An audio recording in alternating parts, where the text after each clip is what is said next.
Just think, probably most of those stars have planets orbiting around them.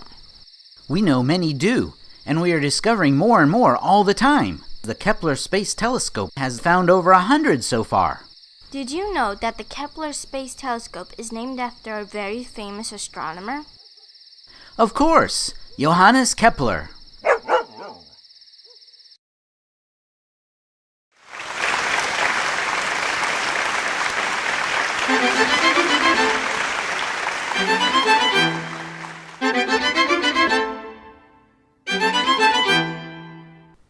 Johannes Kepler lived the same time as Galileo.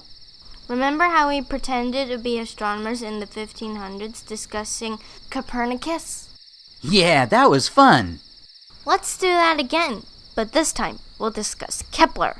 Okay. It would be about 70 years later. Pretend we are two astronomers in Italy.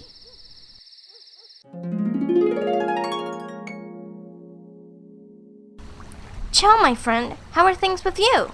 Not bad. I am well. And yourself? Just the usual aches and pains. Is anything new going on?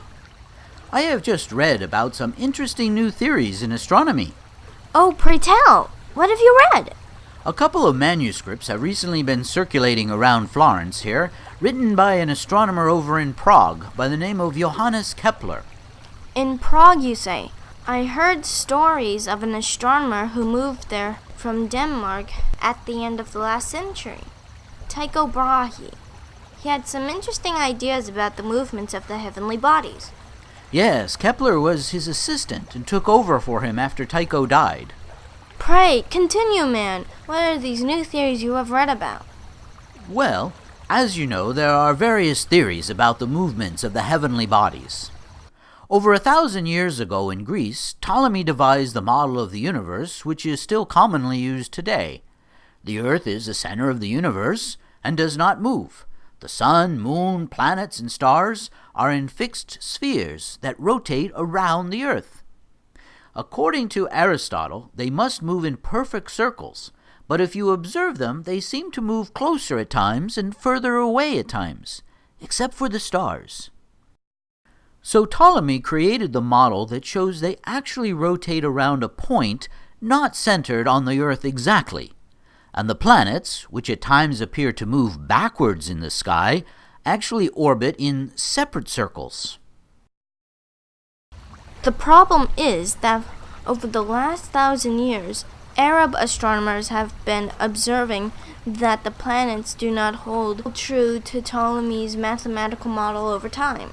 Then about 70 years ago, an astronomer named Copernicus created a model with the sun at the center of the universe instead of the Earth. But that meant that the Earth had to be moving in space. If the Earth is moving, why do we not feel it? Most astronomers have discounted this sun-centered theory. But please, pray continue. What of this Kepler you find so interesting? You mentioned the name of Tycho Brahe a while back. You said you heard of his work? He had great precise instruments that could measure the heavens very accurately. I heard that he was able to create a new Earth-centered model. He was not a big fan of Copernicus' theory about the sun being the center of the universe. But to make the mathematics work, Tycho agreed with Copernicus that the planets have to rotate around the sun. So, in this model, Mercury, Venus, Mars, Jupiter, and Saturn all rotate around the sun. The moon, and the stars rotate around the Earth. But this, of course, creates a huge problem. If all the heavenly bodies are in solid spheres, how can they cross paths? And what of comets? They also appear to cross through the spheres of the planets. So Tycho said the spheres are not solid spheres at all. The planets just move about on their own, held there by some invisible force. Yes, I know this. But get to the point, old man. What is this theory of Kepler? After Kepler took over for Tycho in 1601 as imperial mathematician, he discovered that the math in Tycho's model also had some discrepancies and problems. After much work observing the motions of the planets and applying the math, Kepler has proposed that the Copernican model of the Sun at the center of the universe is correct after all. But the planets do not move in perfectly circular orbits, but in elliptical orbits. Elliptical orbits?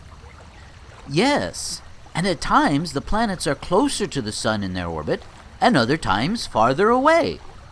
Kepler goes on to say that when the planet is closer to the Sun, it speeds up, and when farther away, it slows down. Amazing!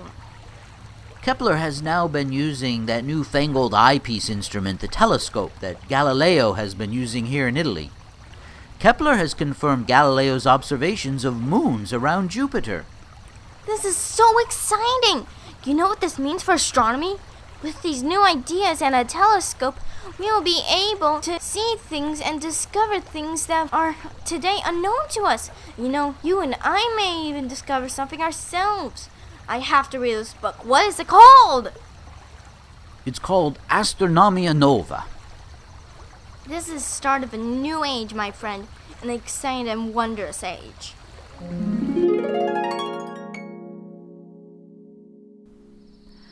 Kepler is known for his 3 laws of planetary motion. The first 2 were published in Astronomia Nova, which in English means New Astronomy.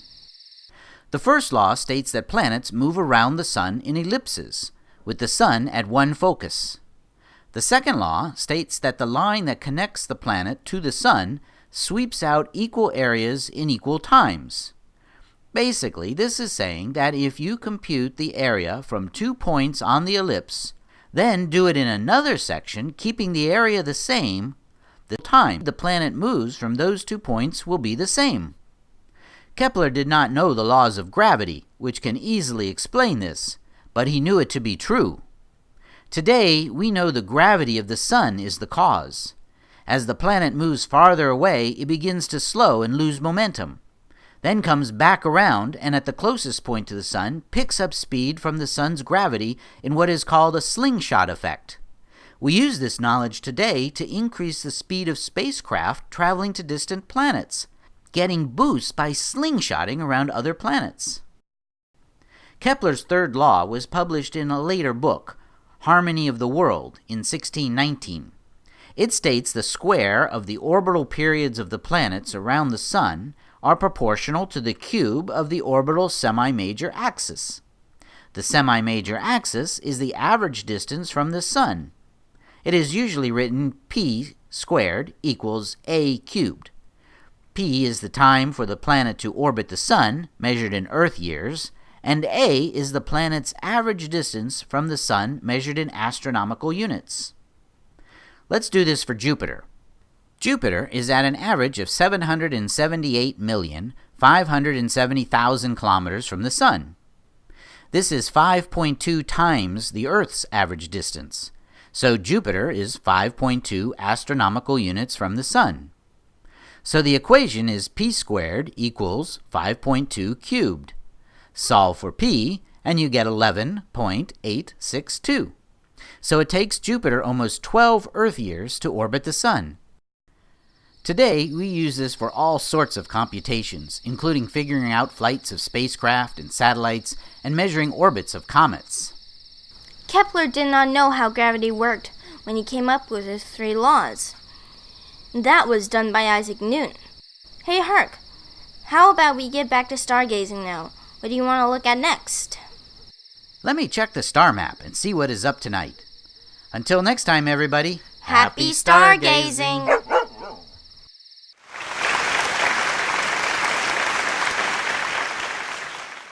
Check out our other episodes in Let's Explore Astronomy series at www.tedcookproductions.com/LEA. You will find all kinds of cool astronomy topics there. Hey, give a shout out to our sponsors, without whom we would not be here. Visit their websites and partake of their services and products. A big thank you to the Yukon Department of Tourism and Culture and Westmark Hotels, Westmark Whitehorse.